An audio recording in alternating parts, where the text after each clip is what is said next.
Hala, ano yun? May sumabog yata dun, oh. Ano yan? Sunog o ano? Oil field. Grabe, oh. Parang nuclear bomb, ah.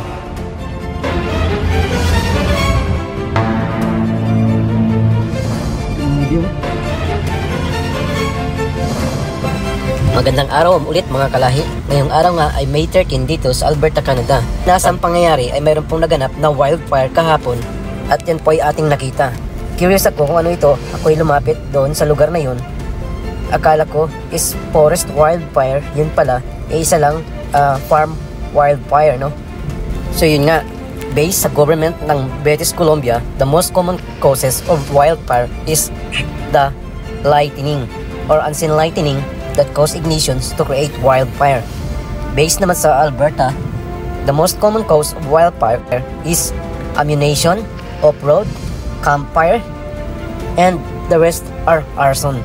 So yun nga, kung makikita ninyo, ganyang kalaking usok lamang yan, pero ang perwisyong dulot yan ay napaka-laki para sa mga mamamayan ng Alberta. Kaya nga naman, dito, konting usok lang ang makita nila is inaalarma na at iniikutan ng helicopter sa baba, lalo na pag ito'y nakikita ang usok sa kabundukan. Dahil nga, katakot-takot na property damage naranasan ng mga taong nakatira sa kapaligiran. Sa sobrang curious ko, nilapitan ko yung wildfire na nakita ko dahil ang akala ko isa forest ito. Pero nilapitan ko, sa farm lang pala mga kalahi. Ayan o, kung makikita nyo, katakot-takot na usok na akala mo ay may pinasabog na nuclear bomb sa bandang lugar na yan.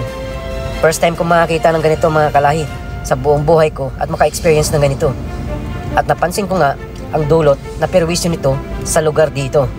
Napakapal na usok sa buong syudad at akala mo ay mistulang winter na kung saan ay pagi ang daan at halos di mo makita ang ibang sasakyan. So napadpad nga rin ako sa taas ng hotel dahil ako ay nag-deliver dito at nasaksihan ko ang dulot ng wildfire na ito. At yan nga, kung makikita ninyo ay halos di na makita ang baba ng kalatagan dahil sa kapal ng usok na sanhi ng wildfire. So wala namang advice na ito ay mayroong epekto sa health risk ng tao pag once na na-inhale ito. Ngunit ang na-experience ko, ako ay parang hirap makahinga dahil nga sa mga abong kasama sa mga usok na kumakalat sa hangin na nalalanghap ng mga tao. May iba rin nakasuot ng face mask at may iba rin namang hindi. Ano ba ang aksyon na ginagawa ng gobyerno pag may mga ganitong insidente dito? So inaalarma nila ang buong mga residente at ina-advisean na lumikas or mag-evacuate sa lugar na kung saan mayroon silang isang area talaga at facilities na pinagdadalhan ng mga evacuees. Lalong-lalo na yung mga affected sa mga kalapit lugar na ng wildfire. So yun ang kagandahan dito. Mabilis ang responde ng gobyerno at mayroon kagad rescue. Di pa man totally summer, ang nakakalungkot is mayroon ng ganitong pangyayari. So yun mga kalahi, I hope ay may natutunan kayo sa video ito at naway nakapagbigay sa inyo ng kaalaman. Maraming salamat sa panonood ulit mga kalahi. Hanggang sa muli, kita-kits ulit tayo sa mga susunod kong kwento dito sa video. Maraming salamat. Ingat mga kalahi.